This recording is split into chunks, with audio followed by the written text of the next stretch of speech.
Okay, it's recording. Okay, cool. Welcome everyone. Thank you for coming to the in-person orientation for the online classes. Yeah. So this is hardcore. We already had our face-to-face interaction. Yeah. So I'm Ariel Weitzel. I'm teaching the writing section, which some of you were in and some of you were just in Cori's section. And I'm Cori, and I am teaching Reimagining the Body in Film.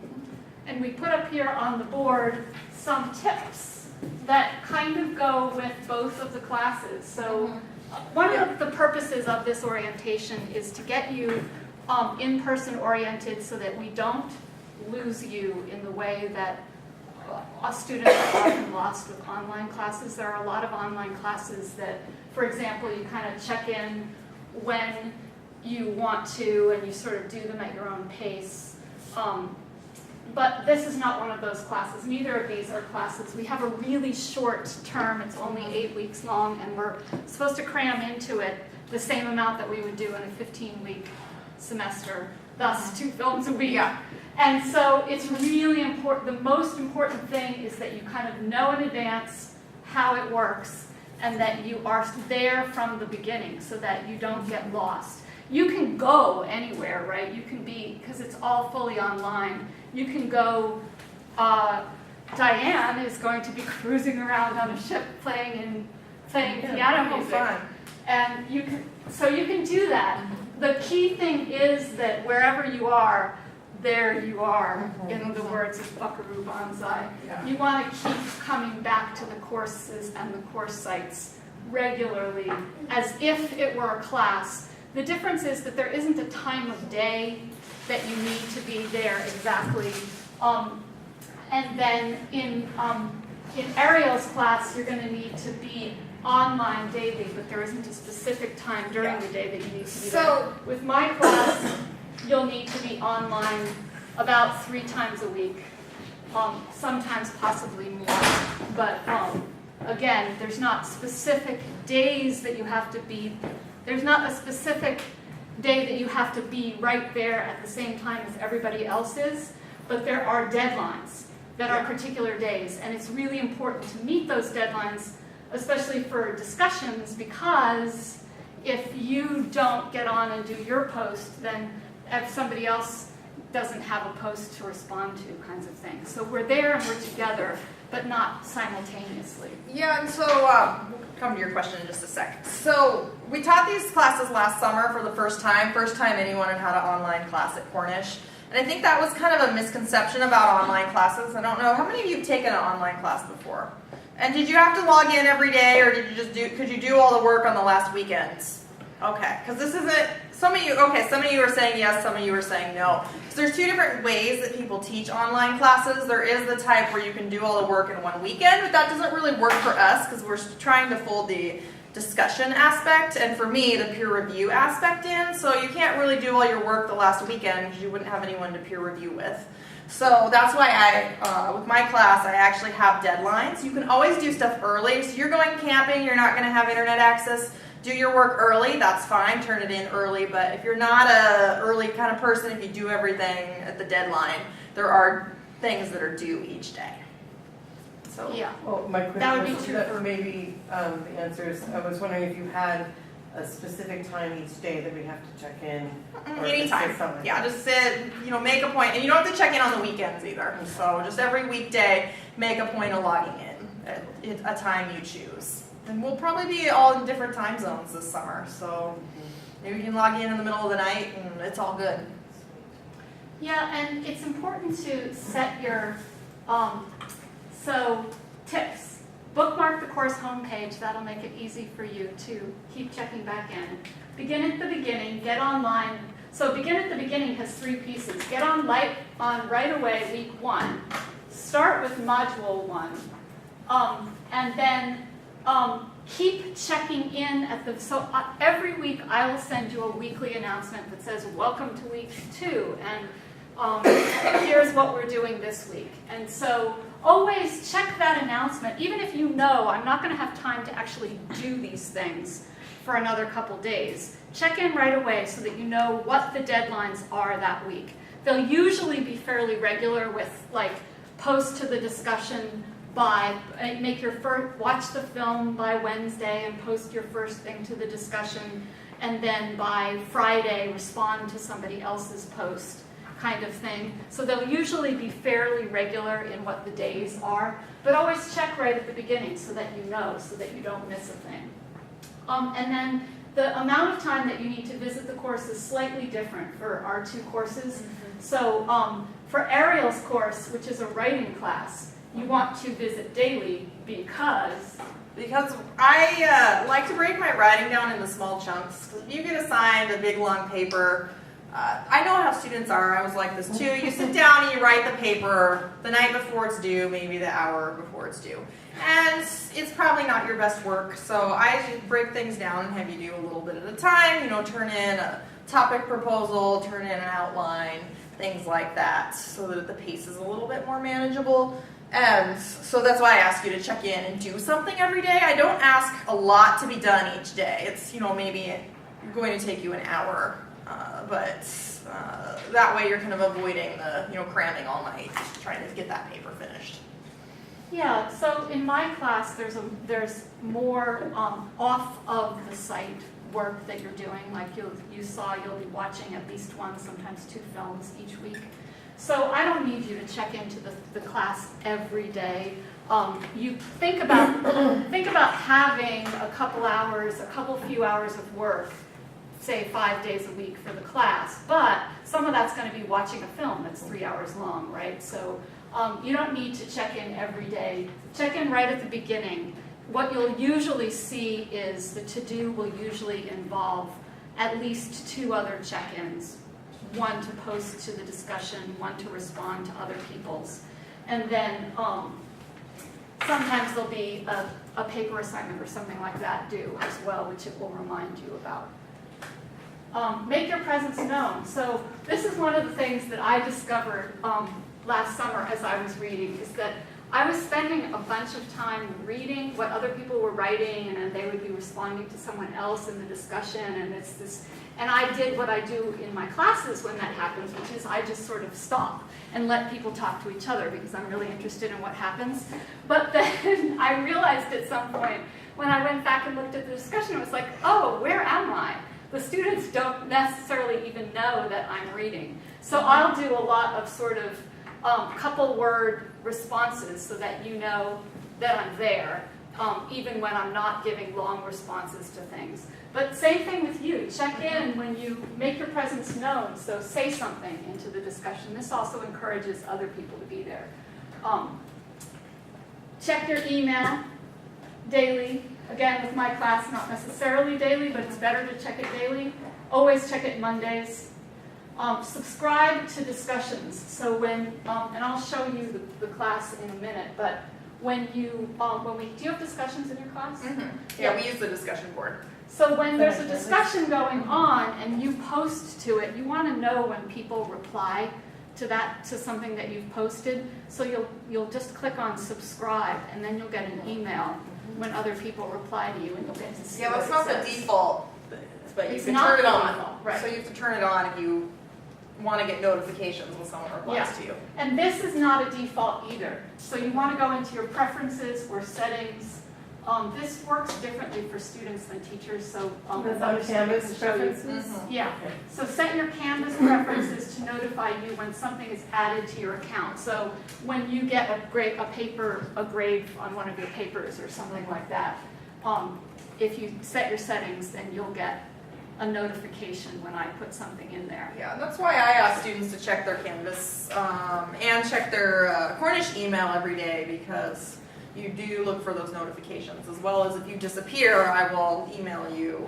You'll probably get sick of me emailing, saying, hey, what's going on? Are you okay? Right. So don't forget, If we're you this do class. those two things, Yeah. the course will keep in touch with you, Mm-hmm. which is cool. If we're away for 2 days without internet, and we don't check in those days, so we turn in every day, does that count against us, or? No, you can do it early. For me, I don't know, Cori, Yeah, had a you can do different it answer. early, and The only thing that you would sort of, the one piece that you would miss is that piece where you come back in and reply to other people's discussions. So you don't want to do that regularly, but if there's like you're going backpacking and you're off the grid for a bunch of days or something like that, yeah, just do it early and then check in and respond to people's posts late, and that's fine too. Yeah, if you're gonna be I've gone. noticed that discussions tend to, like the discussions are set up to be a week long, and but I've noticed that they kind of keep, last summer at least, they kind of kept going. So there's some leeway there to come back and do that later. And I do ask my students to coordinate with me if they'll be gone like a week, because you do have a finite window of time to do peer review because your peers need their feedback. So we could look at the dates and make sure that that's not conflicting with peer review. Yeah, and don't do that more than once in the 8-week period, this being gone for a long stretch of time, because it could be really difficult. Should I show them the class? Sure. I think there was another question. Oh yeah. Saw another hand out there. Retracted. Okay. Okay, so here's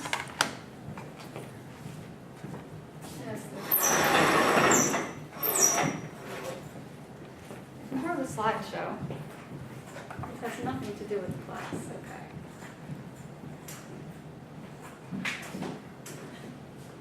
Well, it looks like we have either on or off. No light setting. There are some side lights we could turn Are there on. side lights? Oh, Oh, it the probably lamps. will be easier to see if we turn them on. Turn the lamps on so you all can see yourselves. Am I still in? Yes, I'm still in student view.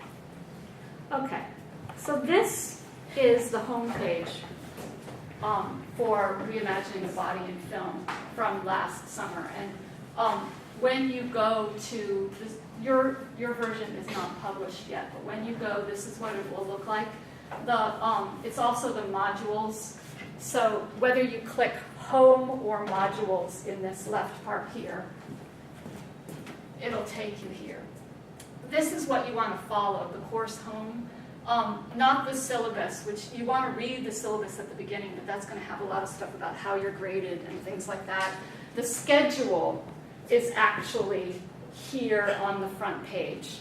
And this first module has course information, so it's going to have, so anything that has this little talk bubble means it's a discussion. So here's a place that you can go and ask questions, and you might get there and somebody else already asked the same question, so there's an answer there for you.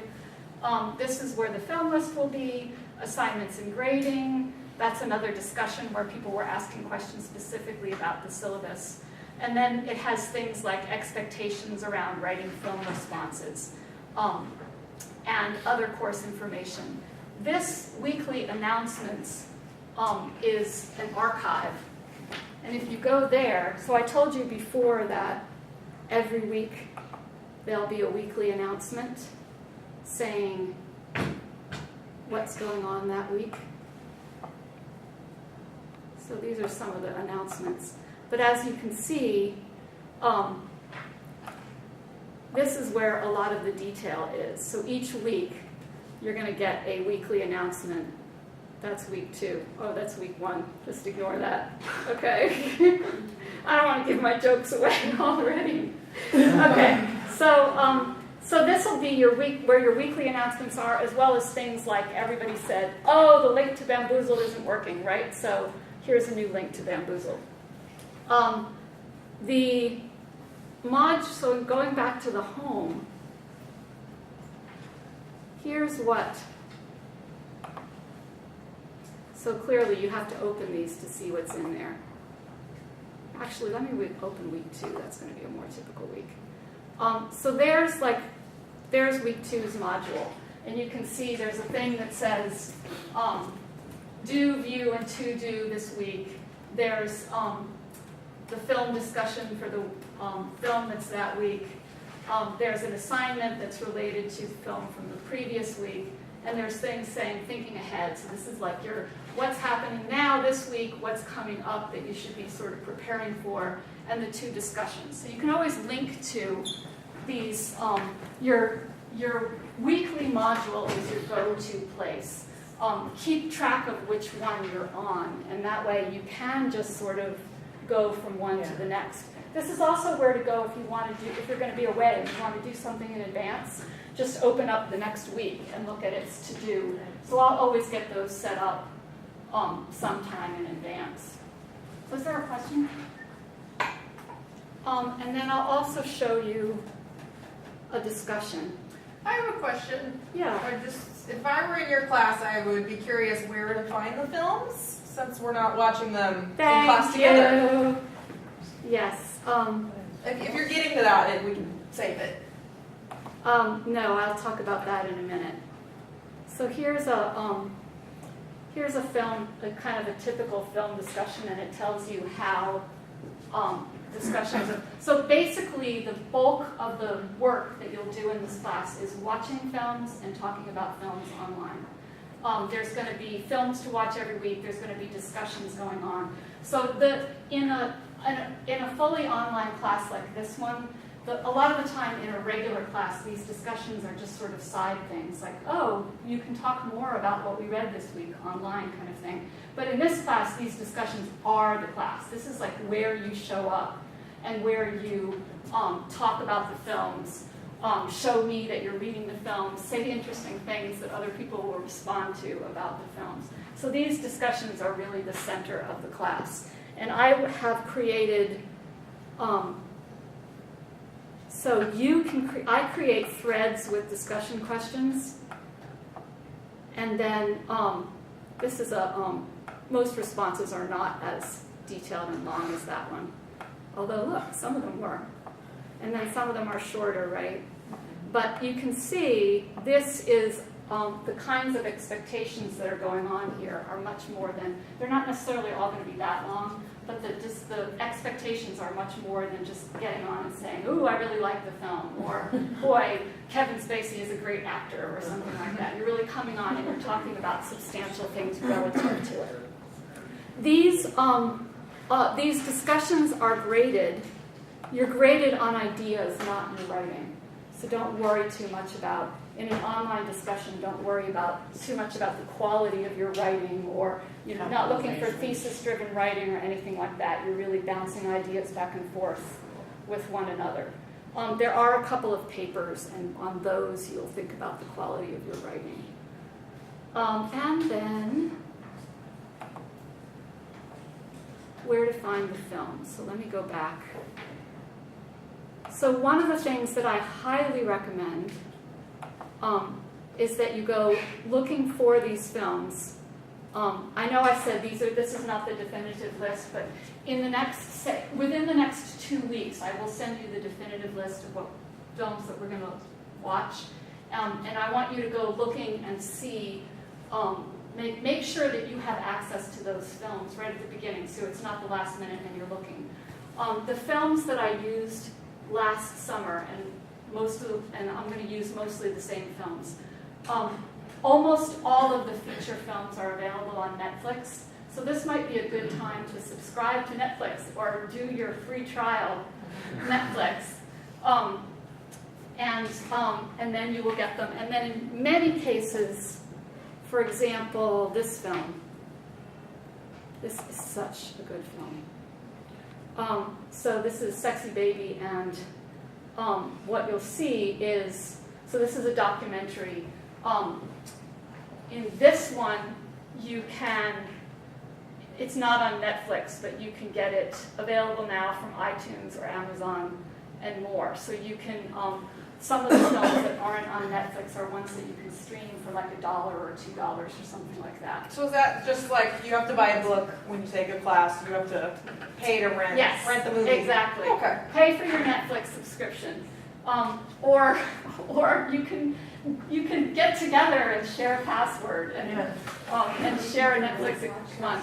And then some of them, another way that you can find some of them is that some of them can be streamed through the Seattle Public Library. So if you don't already have a library card, now would be a good time to get them. But I will always, that film list where we just were, clicking, so what I just did there where I clicked on the title and it took you to the film. When it's something that's on Netflix or easily available, like Far From Heaven, it'll just take you to IMDb, so you'll have the information about the film, so you don't go and get the wrong one. But when it's something that's hard to find, like For Little Girls, you'll click on it and there'll be a link to where you can find the film. Sometimes you'll have to pay $1 or $2, but not more than that. A lot of the time you can stream them for free. Is this right here the definitive list? I want to copy it down because we won't have access to the Canvas site until we pay the tuition. Oh, For the course. interesting. So I won't even Did you look at get, this. but you got my email that went out to the class as a whole? So the When did emails you are send going it? out that said about the, yes. I will send it by email Thank you. so that it will go to everyone. Thanks for pointing that out. I think that's everything I wanted to show about my class. Cool. I'll show my class. I know not all of you are in it, but some of you are. I'll show mine from last summer because I haven't made mine for this summer yet. And feel free to ask questions as we go. Is there any required texts for your class? Last year we had 2 required books and I picked them because they were cheap. Yep. And so I'm going to make sure these are still cheap because if the price has gone up, I will pick something else cheaper because I know we all like to save money. So last year we used professional writing and I picked the old edition because of the price. Let's see right now, is this still an affordable book? Yeah, so it was $12 if you want to get a used copy. And I also put it on reserve in the library for those in Seattle that didn't want to purchase it. So I'll check and see if there's a cheaper option. Otherwise, we'll just keep the same book.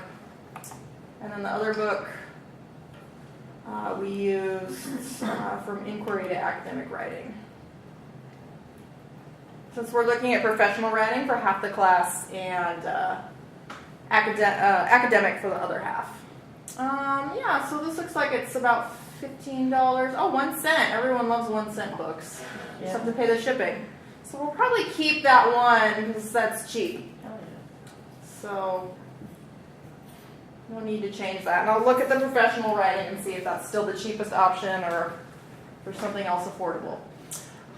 So I also do the modules. So if you just go to home when you have access to the Canvas site, it's all here. And so you basically just go through the assignments in order. So it's easy. It'll just take you to the next one when you finish an assignment if you want to do a bunch of stuff early. And so each module is leading up to a paper. So you'll do 4 modules, 4 papers. We'll do 2 professional writing and 2 academic writing. We'll do professional writing first, and you have some choice for a type of professional writing that's relevant to you. So this is a good chance, especially if you're getting close to graduating, to work on job materials and have the support and structure of a class and get my feedback. So it would be things like writing a cover letter for a job application or working on grad school applications or grant applications. So writing stuff here? yeah, that's awesome. So you can tailor the assignment to what